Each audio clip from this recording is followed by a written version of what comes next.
कहानी की शुरुआत में हम साइबेरिया की एक जेल को देखते हैं जहां ढेर सारे जर्मन सोल्जर्स को लाइन से खड़ा कर दिया गया था। दरअसल वर्ल्ड वॉर 2 के खत्म होने के बाद रशिया ने बहुत से जर्मन सोल्जर्स को कैदी बना लिया था और उनसे कोयले की खानों में दिन रात काम करवाने लगे। हालांकि इस जेल की सिक्योरिटी काफी कम थी, लेकिन इसके बावजूद भी कोई इस जेल से भागने की कोशिश नहीं करता था क्योंकि इस जेल के चारों तरफ बर्फ ही बर्फ थी और ये जेल किसी भी इंसानी बस्ती से पूरे 14,000 किलोमीटर दूर थी। इसलिए अगर कोई कैदी इस जेल से भाग भी गया तो साइबेरिया की जमा देने वाली सर्दी में उसकी मौत पक्की थी। ये जेल चारों तरफ हजारों किलोमीटर दूर फैली हुई बर्फ के बीच में बनाई गई थी, इसीलिए कोई भी कैदी यहाँ से भागने का सोच भी नहीं सकता था। लेकिन इन कैदियों में एक कैदी ऐसा भी था जो बहुत ही शार्प माइंड था और वो इस जेल से भागकर अपनी बीवी और बेटी के पास जाना चाहता था। इस कैदी का नाम क्लेमन फॉयरल था, जिसे इस जेल में पूरे 25 साल की सजा काटनी थी और क्लेमन ऐसा बिल्कुल भी नहीं चाहता था कि उसकी आधी जिंदगी इसी जेल में बीत जाए। क्लेमन किसी भी हालत में इस जेल से भागना चाहता था। लकीली एक दिन क्लेमन को भागने का मौका मिल गया और वो एक कोयला ले जाने वाली मालगाड़ी में बैठकर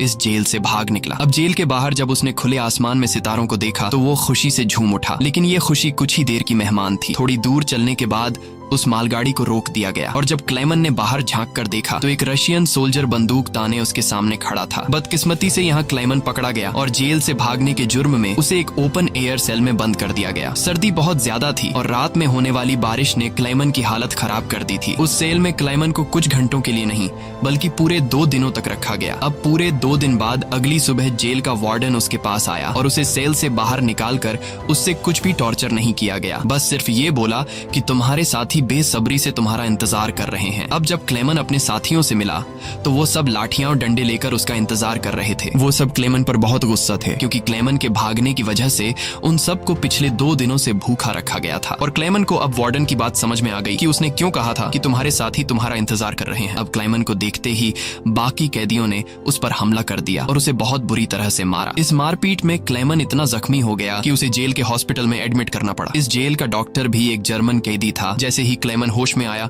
उसने डॉक्टर से कहा कि मैं एक बार फिर से जेल से भागना चाहता हूं और मुझे आपकी मदद चाहिए। डॉक्टर क्लेमन की बहादुरी देखकर हैरान रह गया कि ये इतना सब कुछ झेलने के बाद भी हार मानने को तैयार नहीं। डॉक्टर ने उसे समझाया कि इस जेल से जिंदा भाग पाना नामुमकिन है और अगर तुम यहाँ से भाग भी गए तो बाहर की जमा देने वाली सर्दी में मर जाओगे। लेकिन हकीकत ये भी है कि अगर तुम यहाँ से नहीं भागे तब भी तुम्हारी मौत पक्की है, क्योंकि जिन कोयले की खानों में तुम काम करते हो वहाँ कार्बन की मात्रा बहुत ज्यादा है जो हवा के जरिए तुम्हारे शरीर में जाता है और उससे कैंसर जैसी खतरनाक बीमारियां होती हैं। इसलिए डॉक्टर ने क्लेमन से कहा कि तुम्हें एक आखिरी बार इस जेल से भागने की कोशिश जरूर करनी चाहिए। उसके बाद डॉक्टर ने अपने सारे गर्म कपड़े, जूते और जरूरत का सारा सामान निकालकर क्लेमन को दे दिया और उसे ये भी बताया कि रशियन सोल्जर्स अपना खाना रेलवे लाइंस के पास छुपा कर रखते हैं। इसके साथ ही उसने क्लेमन को एक बंदूक भी दी ताकि वो अपनी हिफाजत कर सके। दरअसल डॉक्टर ने ये सारा सामान इसलिए पहले से इकट्ठा किया हुआ था क्योंकि वह खुद भी इस जेल से भागना चाहता था, मगर एक हफ्ते पहले उसे पता चला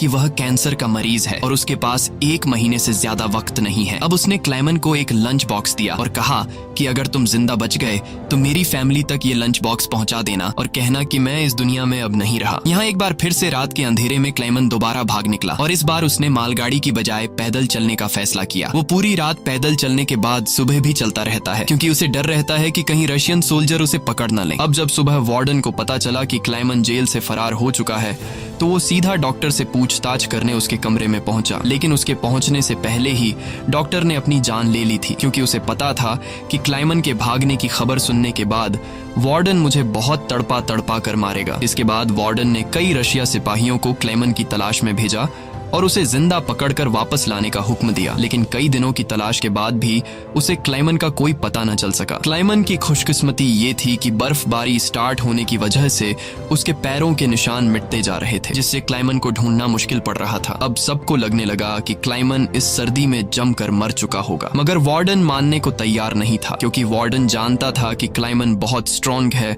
और वो इतनी आसानी से हार नहीं मानेगा, इसलिए उसने तलाश जारी रखने का हुक्म दिया। वहीं दूसरी तरफ हम क्लेमन को देखते हैं जो पूरे जोश के साथ बर्फीले तूफान को पार करते हुए आगे बढ़ रहा था। जेल से भागने के 9 दिन बाद उसे अचानक कुत्तों के भौंकने की आवाज सुनाई दी और जैसे ही वो पीछे मुड़ा उसने एक स्लेज को अपनी तरफ आते देखा। उससे पहले कि वो भागता वो स्लेज उसके पास आ गई और उस पर चढ़ती हुई आगे निकल गई। तभी क्लेमन की आंख खुल गई और उसे पता चला कि वो सिर्फ सपना देख रहा था। दरअसल क्लेमन पिछले 9 दिनों से पैदल चल रहा था और अब उसका खाना भी खत्म हो चुका था। भूख और थकान की वजह से उसका आगे बढ़ना मुश्किल हो गया था, लेकिन इसके बावजूद क्लेमन ने हार नहीं मानी और जैसे तैसे चलता रहा। कुछ दिनों के बाद उसका जिस्म भी जवाब दे गया और वो भूख से बेहोश हो गया। अब कुछ घंटों बाद जब उसे होश आया, उसने अपने आसपास एक अजीब सी आवाज सुनी। तभी उसने एक सील को देखा और ये देखते ही उसकी आंखें चमक उठी। उसने फौरन अपनी बंदूक निकाली और पूरी ताकत के साथ निशाना लगाने की कोशिश की, लेकिन थकान और कमजोरी की वजह से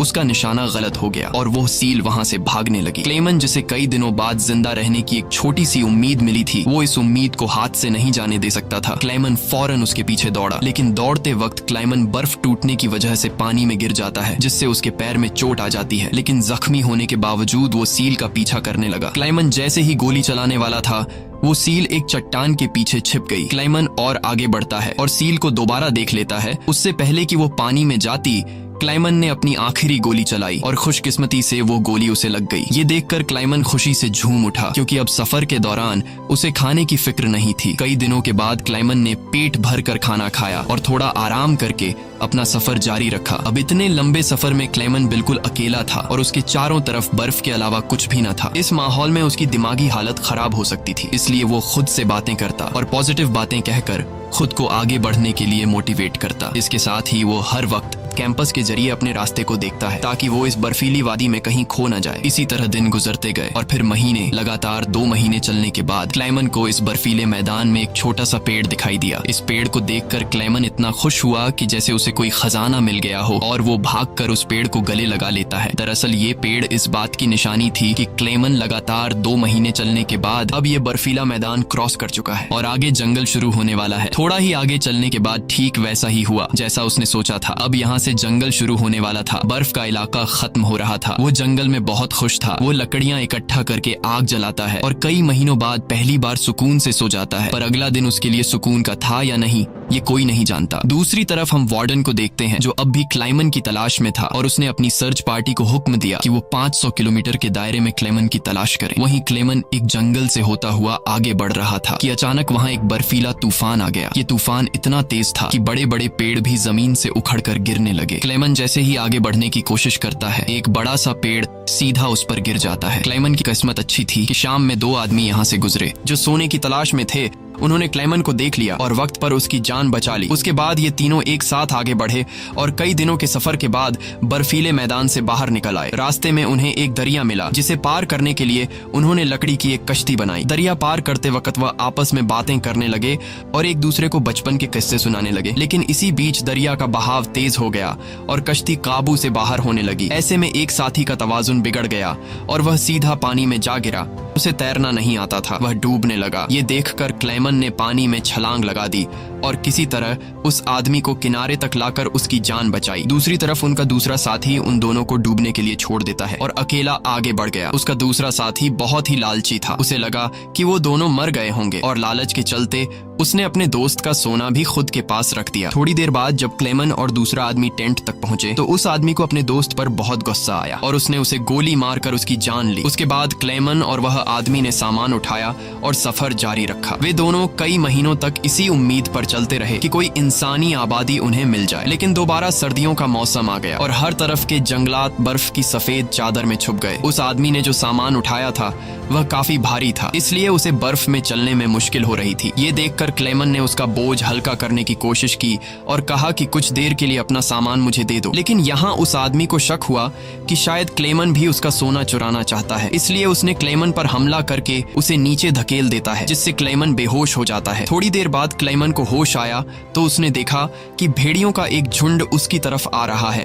अपनी जान बचाने के लिए वो एक दरख्त पर चढ़ने लगता है, लेकिन पेड़ पर चढ़ते वक्त एक भेड़िया उसका पांव पकड़ लेता है। लेकिन दरख्त कमजोर था और दरख्त दरमियान से टूट टूट गया जिससे क्लेमन नीचे गिर पड़ा। अब क्लेमन को लगा कि उसकी मौत पक्की है। तभी अचानक गोली चलने की आवाज आई। क्लेमन ने आंखें खोली तो उसने देखा कि कुछ भेड़िए मर चुके हैं और जो जिंदा थे वह भाग चुके हैं। दरअसल इलाके के शिकारियों ने आकर उसकी जान बचाई। वो उसे अपने गांव ले गए जहां गांव के लोगों ने उसका इलाज किया। बरसों की मेहनत के बाद क्लेमन एक इंसानी आबादी तक पहुंच चुका था। लोगों को देखकर उसे बेहद खुशी हुई। कई दिनों तक वो गांव में रुका और लोगों ने उसकी खूब खातिरदारी की। एक दिन गांव में एक लेटर आया जो किसी और का नहीं बल्कि खुद वार्डन का था। इसमें लिखा था कि एक जर्मन फौजी हमारी जेल से फरार हो चुका है और अगर किसी ने उसे पनाह दी तो वह गद्दार कहलाएगा। अब ना चाहते हुए भी क्लेमन को यह गांव छोड़ना पड़ा, क्योंकि अगर वो यहाँ से नहीं जाता तो वार्डन इस गांव वालों को भी सजा देते। जाने से पहले गांव के लोगों ने उसे खाने पीने का सामान और एक शिकारी कुत्ता दे देते हैं। इस लंबे सफर में